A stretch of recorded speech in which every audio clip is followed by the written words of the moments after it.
Bom, vamos lá, pessoal. Vamos aqui então iniciar o terceiro bloco de gravação.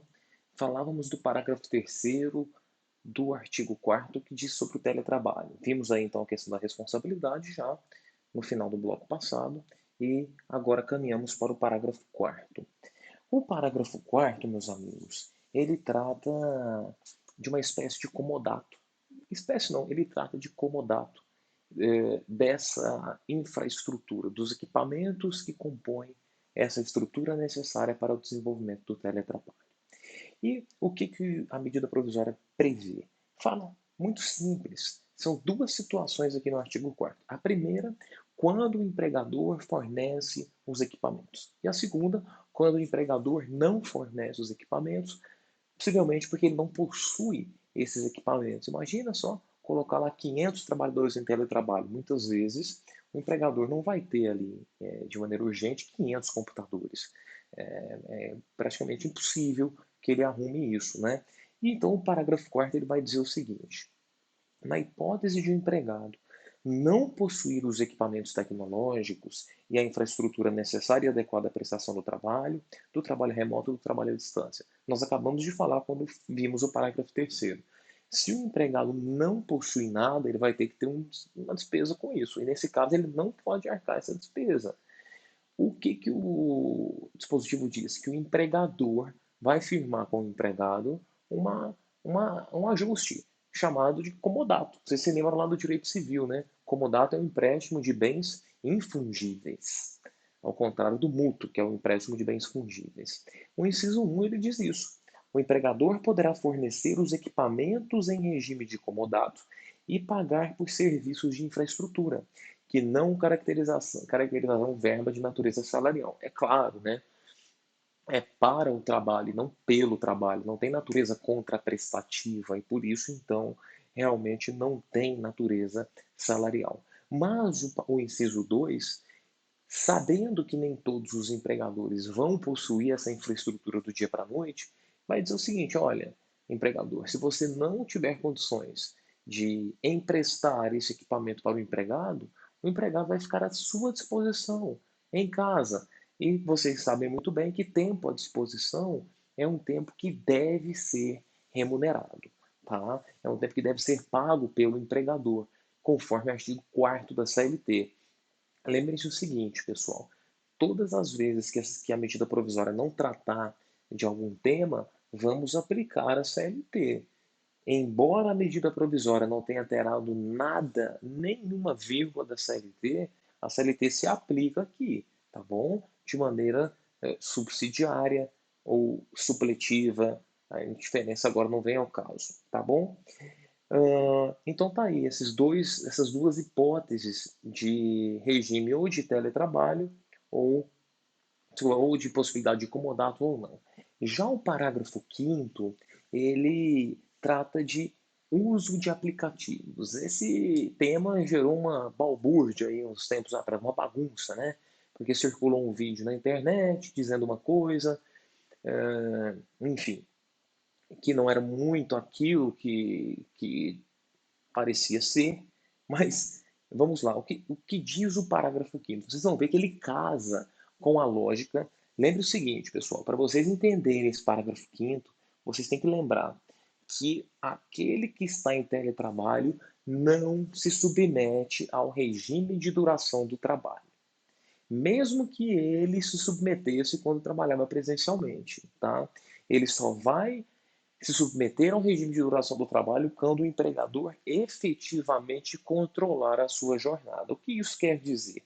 Quer dizer que se esse empregado trabalha meia-noite, 2 horas da manhã, recebe ali uma mensagem do seu gerente, do seu supervisor. Veja, se ele não se submete ao regime de duração do trabalho, esse tipo de mensagem, uma cobrança de metas, assuntos relacionados ao trabalho, independente do horário, não dará direito a esse empregado ao adicional de horas extras. Eu não estou discutindo aqui a questão do dano existencial, né? O cara não pode virar um escravo digital também, certo? Não pode ter ali se comprovar que realmente ele recebia metas a cada 5 minutos durante 24 horas por dia. Isso aí vai gerar outros problemas.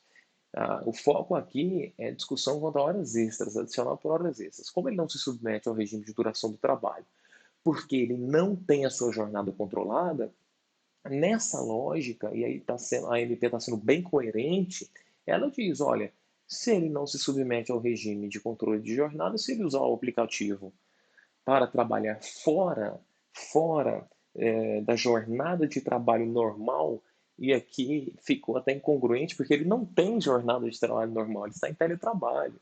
Mas acredito aqui que que a medida provisória quis dizer o trabalho comum, geralmente, né? 8 horas por dia, das 8 da manhã às 6 da tarde. Tá? Não será considerado tempo à disposição, regime de prontidão ou de sobreaviso, exceto se houver previsão em acordo individual ou coletivo. Tá bom? Então, esse é o sentido do parágrafo 5º.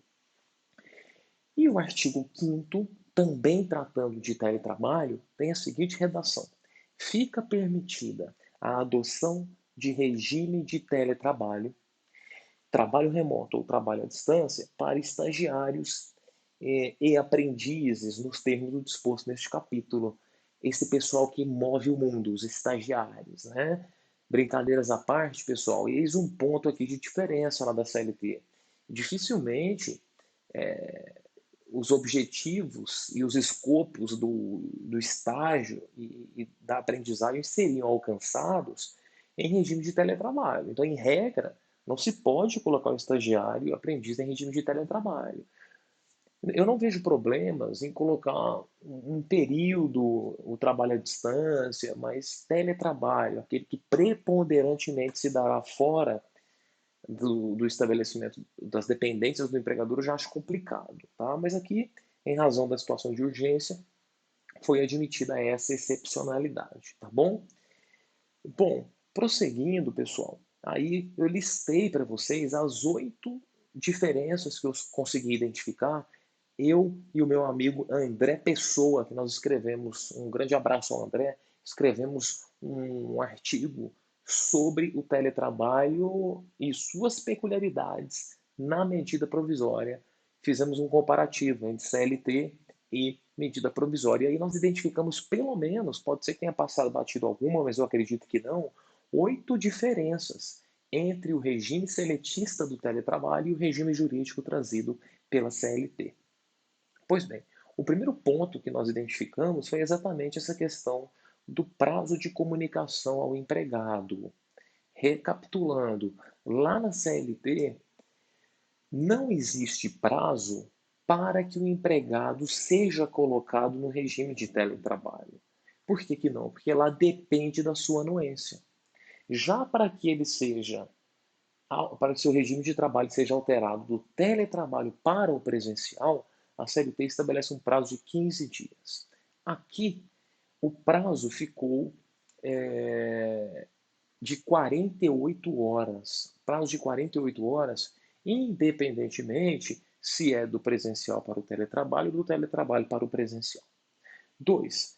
A desnecessidade de mútuo acordo, em razão da urgência. Né? Quando veio a calamidade, muita gente ficou, meu Deus, como que eu vou pegar acordo individual escrito? A questão é urgente. Muita gente colocou lá em teletrabalho sem o acordo.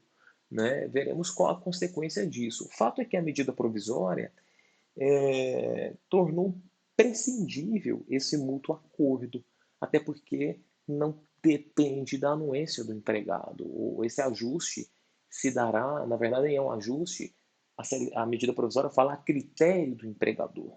3. A desnecessidade do aditivo contratual, nada, não precisa fazer nada por escrito para alterar o regime. Nós teremos uma outra coisa aqui que tem que ser por escrito, nós veremos, mas para fazer a alteração de regime não precisa. 4. O prazo de alteração de regime acabou ficando. É porque uma coisa é prazo de comunicação e outra coisa é o prazo para alteração de regime. Aqui nós temos esse. A medida provisória fala em notificação de 48 horas. Né? Já a CLT vai falar em prazo de 15 dias. Bom, Quinta diferença, o ajuste quanto à responsabilidade pela aquisição, a CLT diz lá que tem que ter o ajuste, mas não estabelece prazo, não estabelece prazo. E aqui, na medida provisória, nós temos esse prazo, já foi visto. Sexta diferença, a responsabilidade pela aquisição dos equipamentos e custeio, nós não temos aquele regramento do comodato, igual nós temos na MP. A CLT não fala nada. O sétimo, a extensão a aprendizes e estagiários. E o oitavo, a possibilidade de convalidação de atos e medidas tomadas no período de 30 dias anteriores à vigência da MP. Esse prazo de 30 dias é questionável, eu já disse, mas eu não vou tratar disso aqui dentro do teletrabalho. Então, essas foram as 8 peculiaridades. Muito cuidado, pessoal, principalmente para quem advoga para empregadores, porque se faltar, se der bobeira aqui, no caso concreto, depois pode desconfigurar o teletrabalho e aí a condenação em hora extra vai ser pesada, né? Adicional de horas extras. Então, muito cuidado com isso, tá bom? Essas são aí as diferenças. Férias individuais e coletivas, pessoal, eu vou deixar para o próximo bloco, tá bom? Vão nessa pegada aqui de blocos pequenos para vocês assistirem na medida que for possível. Não deixem de baixar o e-book lá no site da editora Revista dos Tribunais, a não ser que você já tenha recebido aí em grupos de WhatsApp, isso circula muito rápido. Lá nós comentamos de maneira aprofundada cada um dos artigos da medida provisória. E até tem muita coisa que eu disse aqui em sala não, em vídeo, que não tem no livro. A gente vai descobrindo depois, por meio de debates, de conversas. Então, assistam às aulas e leiam o e-book. É um grande prazer dialogar com vocês. Qualquer divergência interpretativa, me mandem lá pelo Instagram. Repito, @rmziara, @informativos.tst. Meus amigos, um grande abraço e nos vemos aí no próximo bloco para falar dessa outra medida, que são a antecipação das férias individuais e a questão das férias coletivas, que também numericamente, ao lado do teletrabalho, vem em segundo lugar. Se você pudesse fazer uma métrica das medidas que mais foram adotadas, o teletrabalho está em primeiro lugar e a concessão de férias individuais ou coletivas vem em segundo lugar, tá bom? Então é isso. Nos vemos aí. Espero que todos fiquem bem e fiquem em casa. Grande abraço, pessoal.